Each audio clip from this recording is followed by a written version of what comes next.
হরে কৃষ্ণ। জয় নিতাই, জয় গৌর। সকলে ভালো আছেন? অবশ্যই ভালো থাকবেন, সুস্থ থাকবেন। প্রত্যেকটা ভিডিও দেখতে থাকবেন। সন্ধে 6:30 থেকে রাত্রি 8:30 পর্যন্ত আমার ফোন খোলা থাকবে। যারা এই দীক্ষা নিতে ইচ্ছুক তারা অবশ্যই আমাকে ফোনে জানাবেন। আর হয়তো যে কোনো দিন ফোনটা বন্ধ থাকে, হঠাৎ করে কাজ পড়ে যায়, হঠাৎ করে অন্য কোনো ঘটনা ঘটে যায়, তখন আমার ফোনটা বন্ধ থাকে। চিন্তা করার কোনো কারণ নেই, আমি আবার যেমনকার ফোন তেমনিই খুলে দেব। দু একদিন হয়তো থাকে বন্ধ, তাতে ভয় পাবার কিছু নেই।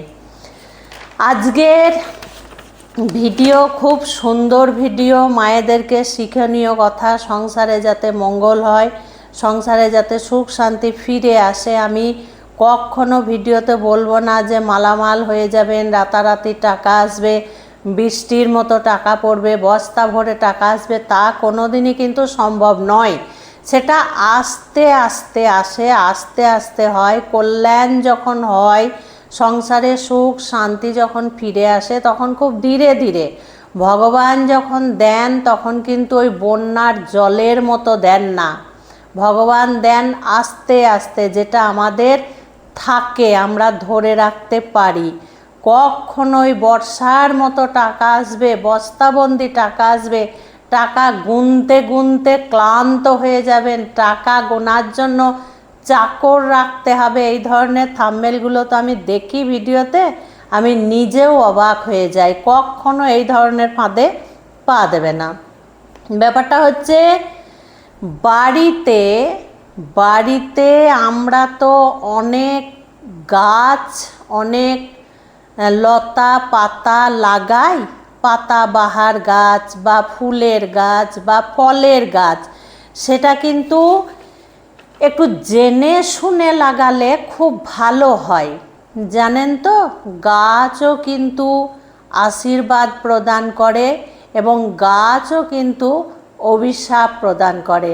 হয়তো আমরা এইগুলো মানি না, কিন্তু আমরা মানি না বলে সত্যটা কোনো দিন মিথ্যে হয়ে যাবে না। যদি আপনারা গাছ, লতা পাতা, গুল্ম ইত্যাদি সম্বন্ধে জানতে চান, তাহলে কিন্তু বনস্পতি শাস্ত্র বলে একটা বই আছে, সেইটা আপনারা পড়ে দেখতে পারেন যে কোন গাছে কি ফল হয়, কোন গাছ মাঠে লাগাতে হয়, কোন গাছ বাড়িতে লাগাতে হয়, কোন গাছ একদমই বাড়িতে ঢোকাতে নেই, এইগুলো কিন্তু সব লেখা আছে। কোন গাছের কি ফল হয়, কোন গাছের কি গুণ হয়, কোন গাছের কি খারাপ প্রভাব পড়ে, সব লেখা আছে। তো আমি বলবো, বাড়িতে এই ধরনের গাছ যদি লাগান তাহলে খুব ভালো, মা লক্ষ্মী দেবীর আশীর্বাদ পাওয়া যাবে, সঙ্গে শ্রী বিষ্ণুর আশীর্বাদ পাওয়া যাবে। কিছু কিছু গাছ আছে পার্বতী ভোলেনাথ ভীষণ পছন্দ করেন এবং লক্ষ্মী দেবী শ্রী বিষ্ণু নারায়ণ ভীষণ পছন্দ করেন। এগুলো আমাদেরকে জানতে হবে। যেমন সমস্ত ফল গাছ বাড়িতে লাগাবেন, বাড়ির আশেপাশে, সামনে, টবে, উঠানে সমস্ত ফল গাছ লাগাবেন, একমাত্র কলা গাছটা বাদ দিয়ে। কলা গাছটা বাড়ির সামনের দিকে, মানে সব সময় আপনাদের চোখ পড়ছে বা সব সময় আপনারা দেখতে পাচ্ছেন বা ঘরে ঢুকতে বেরোতে আপনাদের স্পর্শ হচ্ছে, বা এই ধরনের জায়গায় আপনারা খুব নিকটে লাগাবেন না। কলা গাছ লাগাতে পারেন বাড়ির পিছন সাইডে, যদি অনেক জায়গা থাকে, বাগান থাকে, সেক্ষেত্রে লাগাতে পারেন। আর কলা গাছ বনস্পতি শাস্ত্র অনুযায়ী বলছে মাঠের দিকে লাগানো, মাঠে কলা গাছ লাগালে ভীষণ ফল পাবেন আপনারা। কিন্তু বাড়িতে কলা গাছ লাগাতে নিষেধ করছে। কেন? তার একটা কারণ হচ্ছে, যেমন মায়েরা সন্তান প্রসব করতে গেলে যে ব্যথা যন্ত্রণা পায়, চিৎকার করে, সেই রকম কলা গাছও সেম তাই করে। হয়তো আমরা শুনতে পাই না, সেইটা আমাদের অভিশাপ হয়ে দাঁড়ায় কিছুটা, সবটা নয়। তবে এই ধরনের গাছ মাঠে রাখা খুব ভালো।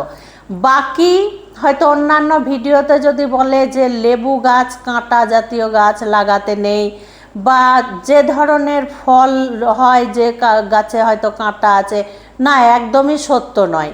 কারণ ফল গাছ, বললাম যে ফল গাছ প্রত্যেকটা ফলই মানে বাড়িতে লাগানো খুব ভালো। একমাত্র বাড়িতে লাগানোর কোনো দরকার নেই যেটা হচ্ছে নাশপাতি ফল। নাশপাতি ফলটা বাদ দিয়ে প্রত্যেকটা ফলের গাছ আপনারা বাড়িতে লাগাবেন। এবং ফুল গাছও তাই, প্রত্যেকটা ফুল গাছ যদি আপনারা বাড়িতে লাগান খুবই ভালো হবে, খুবই ভালো হবে, খুবই ভালো হবে, খুব মঙ্গলময় গাছ। যেমন ধোতরা ফুল, অনেক মায়েরা আমাকে বলে ফোনে, মা ধোতরা ফুল, আকন্দ ফুল, নীলকণ্ঠ ফুল, এই ধরনের ফুলগুলো, কলকে ফুল, হলুদ কলকে, লাল কলকে, গেরুয়া কলকে, এই ধরনের ফুলগুলো কি বাড়িতে লাগাতে নেই? কখনো কখনো কাউরির কথা শুনে গাছ কেটে দেবেন না। এবং এই শ্রাবণ মাসে ভুল করেও কিন্তু এই গাছগুলো কাটবেন না। কারণ যে কটা ফুলের নাম করলাম আমি, প্রত্যেকটা ফুল হচ্ছে মহাদেবের প্রিয় ফুল। মহাদেবের প্রিয় ফুল হচ্ছে এই ফুলগুলি। কারণ এই ফুল গাছ যদি আপনাদের বাড়িতে থাকে, আপনারা মহাদেবের আশীর্বাদ থেকে কোনো দিন বঞ্চিত হবেন না। দুর্গা দেবীকে দিতে পারেন নীলকণ্ঠ ফুল, গহরাজকে দিতে পারেন নীলকণ্ঠ ফুল, গণেশকে দিতে পারেন নীলকণ্ঠ ফুল, মা লক্ষ্মী দেবীর ঘটে দিতে পারেন নীলকণ্ঠ ফুল, এবং ভোলেনাথকে মালা করে নীলকণ্ঠ ফুল অবশ্যই আপনারা অর্পণ করবেন। সংসারে কিন্তু সুখ শান্তি সব ফিরে আসবে। এমন এমন ফুল গাছ আছে যেগুলো আমরা চোখে দেখিনি, অথচ গায়ে কাঁটায় ভর্তি সেই গাছে। মানে পাহাড়ি দেশের, পাহাড়ি এলাকার যে সমস্ত কাঁটা জাতীয় গাছগুলো হয়, সেই গাছগুলো বাড়িতে লাগাবেন না।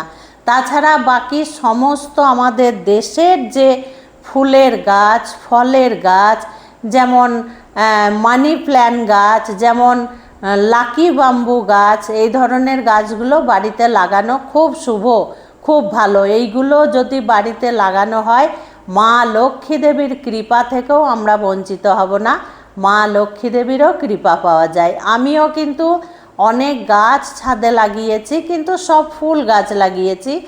আমার কোনো ফল গাছ ছাদে লাগানো যাবে না, কারণ হনুমান বাবাজি তো আমার রেডি হয়ে আছে, সমস্ত খেয়ে নেবে। কাজেই আমি গোবিন্দর চরণে যে ফুল নিবেদন করা যায়, ভোলেনাথের চরণে যে ফুল নিবেদন করা যায়, বাকি সমস্ত পঞ্চতত্ত্ব থেকে, লক্ষ্মী দেবীর ঘর থেকে, রাধাকৃষ্ণ চরণ, গোপালের চরণে যে সমস্ত ফুল দেওয়া যায়, সেই সমস্ত ফুল গাছ আমি ছাদের মধ্যে লাগিয়েছি।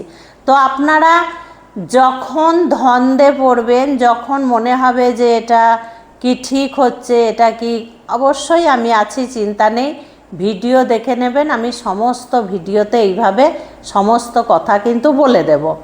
খুব ভালো থাকবেন, সুস্থ থাকবেন, প্রত্যেকটা ভিডিও দেখতে থাকবেন। আজকে আসছি। হরে কৃষ্ণ, জয় নিতাই, জয় গৌর।